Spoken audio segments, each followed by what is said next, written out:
Jerry Nard. Jerry Nard.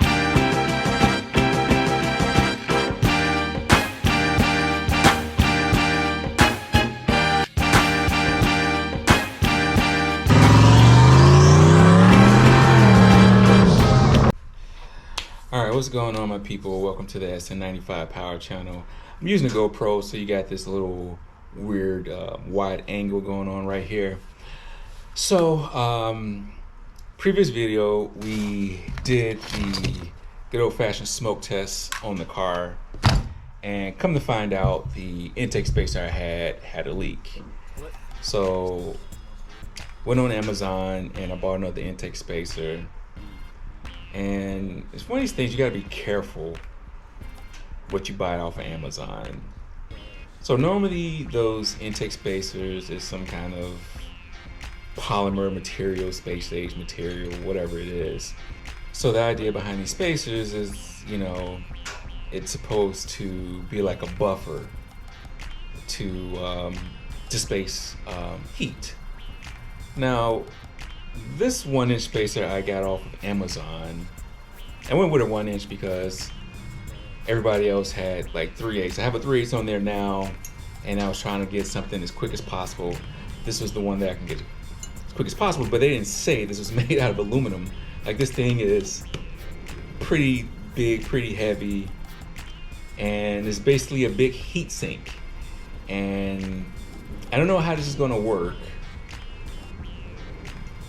because I guess in one thought, you know, the majority of the heat will be dissipated on this instead of going into the lower intake manifold. That's all theory. Don't really care about that. So the big thing is, will this 1/8 spacer allow a GT40 style intake? Actually, I have a GT40 intake, so I can say that, and I don't have to worry about the GT40 police coming to get me. But will a 1-inch spacer allow a GT40 intake to fit under a stock hood? So we're gonna yank off the old intake.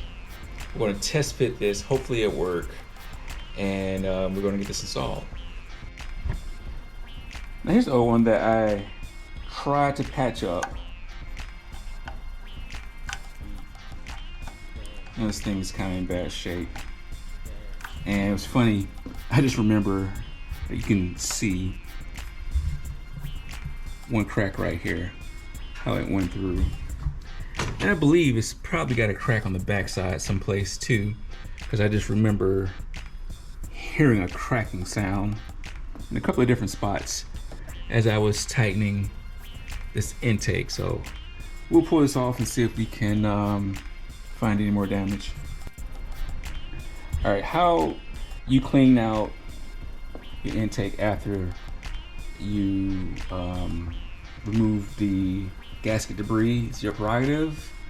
I just take a wire brush, and then after I do that, I'll take my air gun, spray it in the vacuum port. I'll have this standing up, almost kind of like facing down, so when I blow air through here, it will, you know, gravity of course will help push whatever debris is out of there. I lay it back down, I put air on here again, and then I take my shop vac, blow air out, have the shop vac going at the same time, go through each port. Lots of success doing it that way. How you do it, like I say, it's up to you, but just make sure if you remove gasket material, you always clean these ports out. Same on the lower intake. I've got some plugs in here right now. One thing I'm gonna go do first is get the air gun and blow everything that way, away from the turbo, because this is my only other opening that can contaminate the engine. So I'm gonna blow everything that way, and then I'm gonna come through with the shop vac. I got these little plastic pieces of, you know, the packaging material, and I'm just gonna suck all that up, because any debris that's in here, it's like wedged in between the pieces of plastic. So put the shop vac in here, it's gonna scoop all that up. So this kit gives you some studs, nice. And I'm just gonna mock everything up.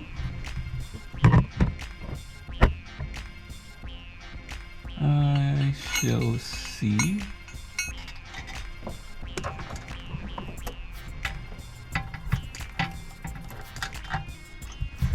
Now let's try to close the hood. Now everything is just loose right now.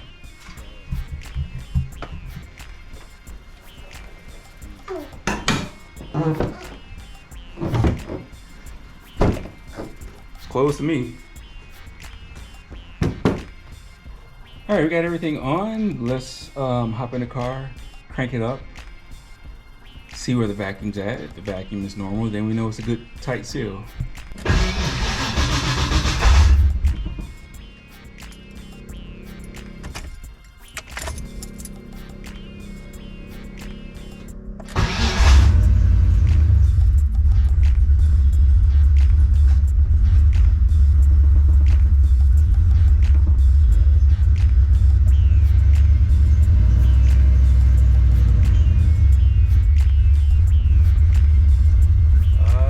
Big old fat vacuum leak here.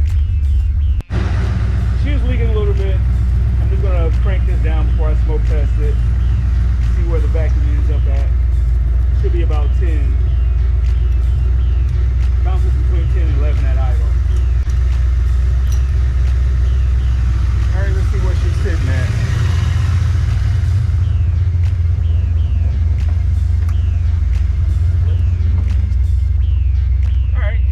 Better. Right where she normally idles at.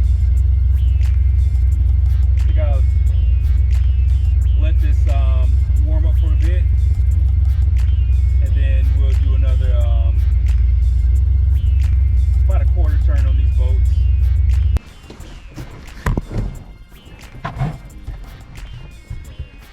All right.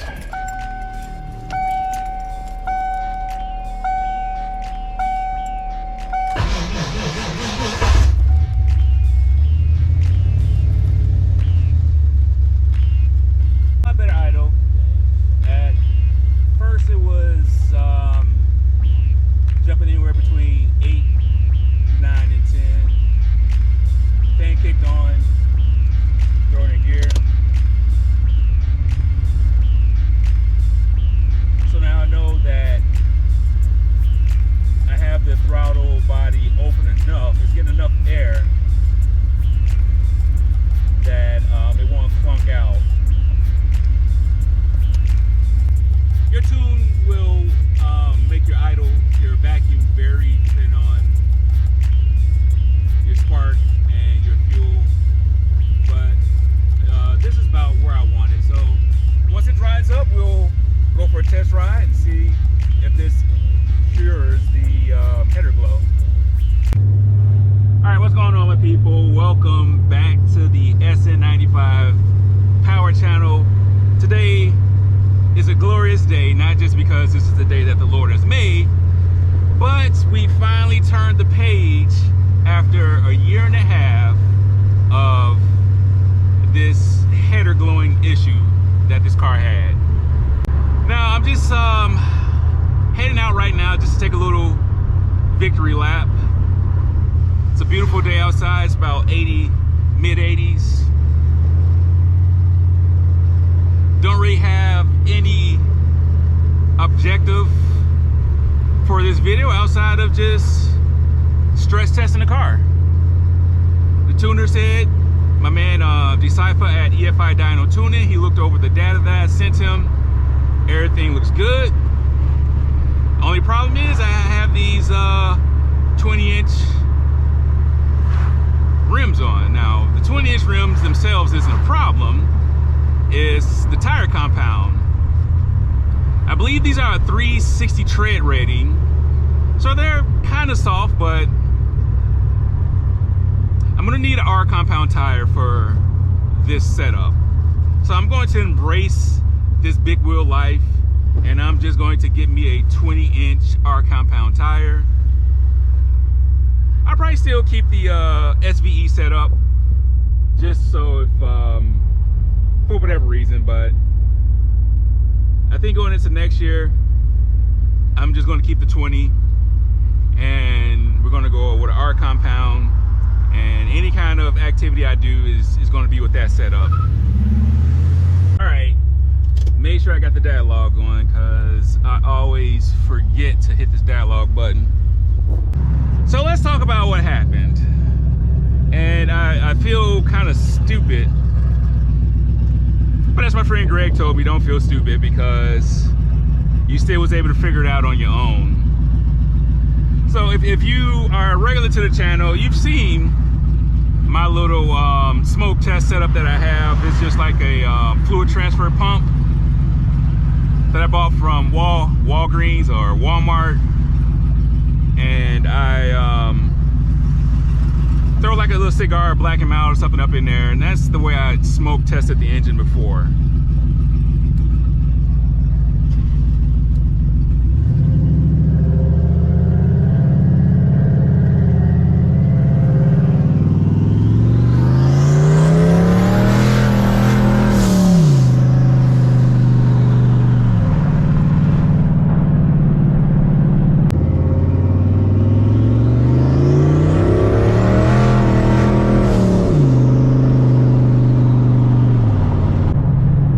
Tested the engine.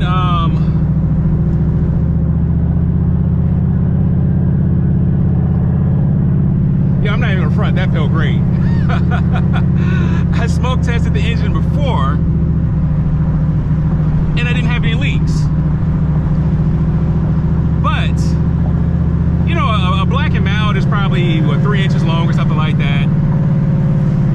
And I just puffed it up about halfway up the black and mild. I didn't see anything, and I called it good. But this last time I really lit it up. Like, I puffed that whole black and mild, and lo and behold, I had a leak coming from the intake spacer.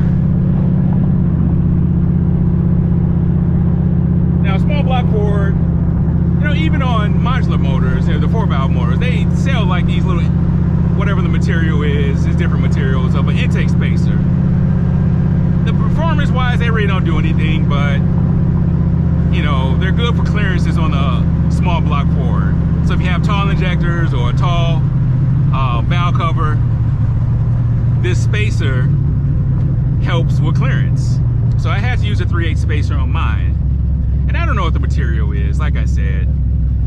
And the leak was coming between the upper and lower manifold, like right, well, actually there was multiple leaks, because I had to test it 2 times. Like the first time I did it, I used ultra copper and pretty much sealed the gasket on the upper half of the gasket to upper half of the intake manifold, and then I used some more silicone for the other side on the bottom.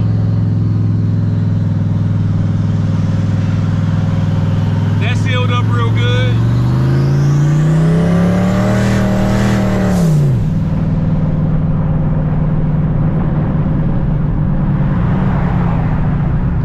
That sealed up real good, and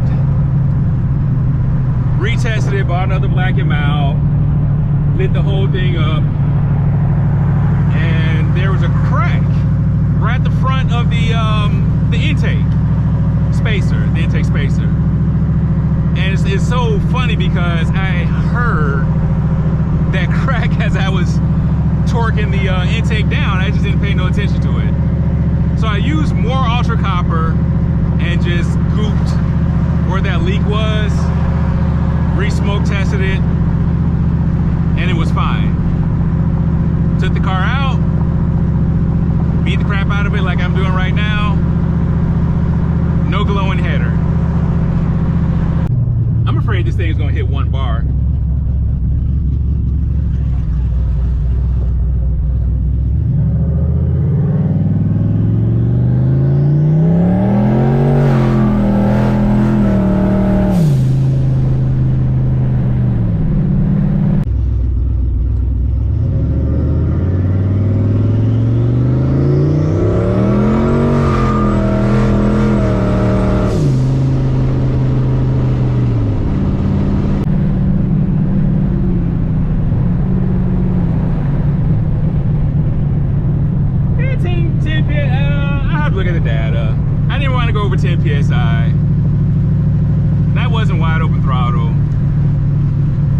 might be at 12 psi.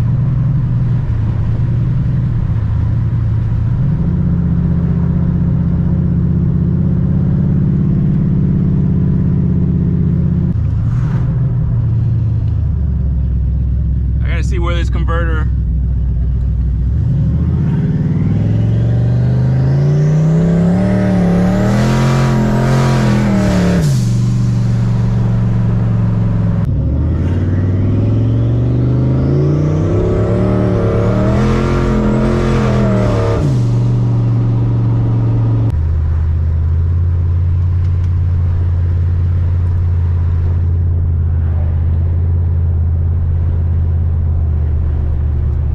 So hey, I appreciate y'all with all your comments and your support through this last almost year and a half of dealing with this. I gotta say, it really tested the limits of my patience and my knowledge with these cars. And I just thank the community for all the tips and the help that you threw out here to me. And not really degrading anybody and not really putting anybody down. So I appreciate this community for that.